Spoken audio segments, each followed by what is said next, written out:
Hello friends, welcome to your own channel daily stock. तो दोस्तों, इस वीडियो में मैं आपको क्राफ्टमैन ऑटोमेशन के अंदर जिन भी लोगों ने एप्लीकेशन लगाई थी और जिन लोगों को इसमें अलॉटमेंट मिल गई थी या फिर जिन्होंने इसको लिस्टिंग के दिन बाई किया था, तो उसके बाद उन लोगों को अब इसमें क्या करना चाहिए वो मैं आपको इस वीडियो में बताने वाला हूँ। तो आप इस वीडियो को एंड तक जरूर देखिएगा।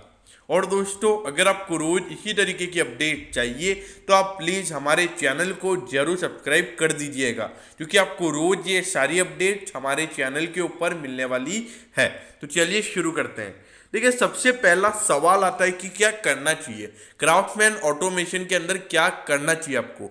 देखिए दोस्तों, सबसे पहले अगर आप देखोगे तो कंपनी के जो फाइनेंशियल थे वो थोड़े से इतने अच्छे नहीं लग रहे थे और पहले से ऐसा लग रहा था कि ये जो इश्यू है ये डिस्काउंट पर लिस्ट होगा।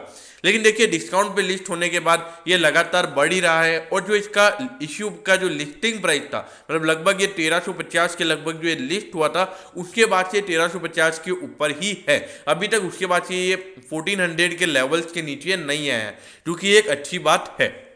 अब सवाल आता है कि जिन लोगों को इसमें अलॉटमेंट मिली थी, क्या वो लॉन्ग टर्म के लिए होल्ड कर सकते हैं या फिर उनको शॉर्ट टर्म ही स्टॉक में पैसा निकाल कर निकलना चाहिए। तो ये एक बहुत ही बड़ा सवाल है और मेन उन लोगों के लिए भी जिन्होंने इसको लिस्टिंग के दिन बाई किया था। तो देखिए, सबसे पहले उससे पहले आपको इसके फाइनेंशियल्स के बारे में पता होना चाहिए, मतलब कंपनी कितना प्रॉफिट कमा रही है।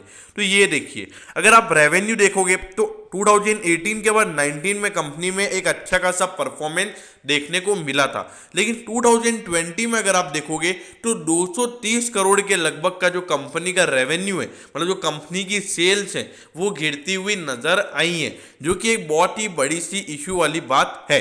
देखिए, इसी की वजह से मार्केट ने इसको जो रिस्पॉन्स है वो एकदम कम दिया था और इसका जो आईपीओ है उसमें भी हमको ज्यादा डिमांड देखने को नहीं मिली थी, क्योंकि जो कंपनी की अगर हम रेवेन्यूज की बात करें तो इसमें इश्यूज बने हुए हैं। क्योंकि देखिए, मेन क्या है कि इस सेक्टर में कंपटीशन खासा ज्यादा है, तो उसकी वजह से आपको यहाँ पे रेवेन्यू गिरता हुआ नजर आया है। लेकिन अगर आप 9 महीने की बात करोगे, मतलब पूरे 9 महीने का अगर आप कंपनी के रेवेन्यूज की बात करोगे तो वो भी ज्यादा नहीं है, वो भी 1029 करोड़ ही है। मतलब अगर आप 4 महीने के बेसिस पर अगर आप देखोगे तो ये लगभग आपको 1300-1400 करोड़ का रेवेन्यू ही नजर आ रहा है। मतलब जो पिछले साल जो रेवेन्यू गिरा था वो इस बार और गिरेगा। लेकिन देखिए, इस बार शुरुआत के 3 महीने कंपनी का कारोबार नहीं चल रहा था ड्यू टू कोरोना, तो वो एक बात अलग है। तो मतलब जो पिछले साल हमको परफॉर्मेंस देखने को मिला है वो इस बार भी हमको देखने को मिला है। अब अगर आप नेट इनकम की अगर हम बात करेंगे तो देखिए, 18 के बाद 19 में प्रॉफिट बढ़ा, लेकिन 19 के बाद 20 में अगर आप देखोगे तो प्रॉफिट आधे से भी कम हो गया। मतलब आधा इसका लगभग 44 करोड़ होता है, तो उससे भी कम कंपनी का प्रॉफिट हो गया। लेकिन देखिए, अगर आप 2021 में अगर देखोगे तो अच्छी खासी रिकवरी देखने को मिली है। 9 महीने में कंपनी ने इतना प्रॉफिट कमाया है।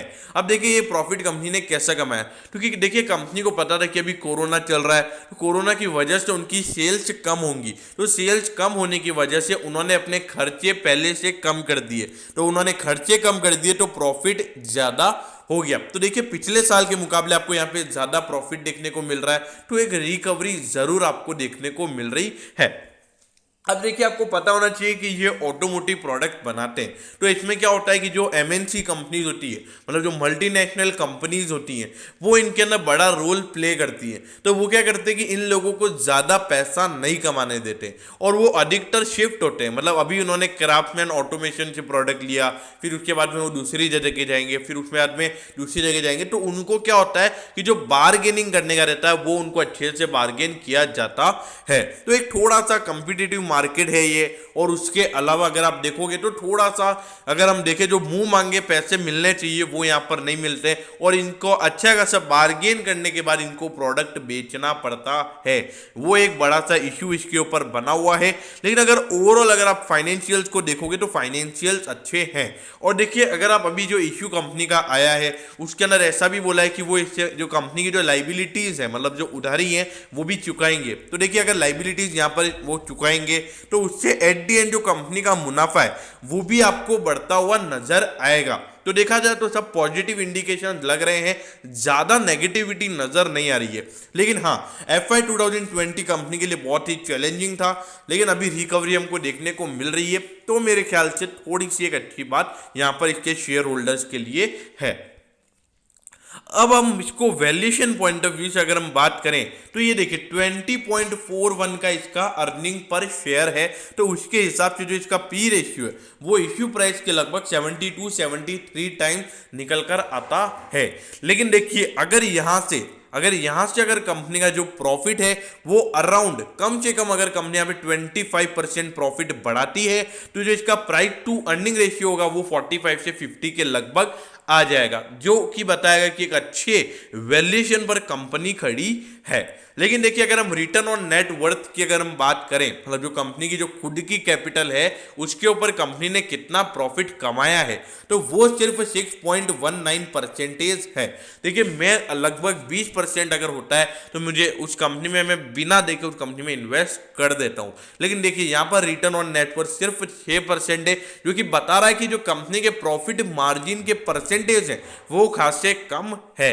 लेकिन देखिए जैसा कि मैंने आपको बोला, कंपनी यहाँ पर आईपीओ लेकर आई है अपना डेट चुकाने, तो इसलिए एक पॉजिटिव इंडिकेशन हो सकता है, उससे यहाँ पे रिटर्न ऑन नेटवर्थ में हमको ग्रोथ देखने को मिल सकता है।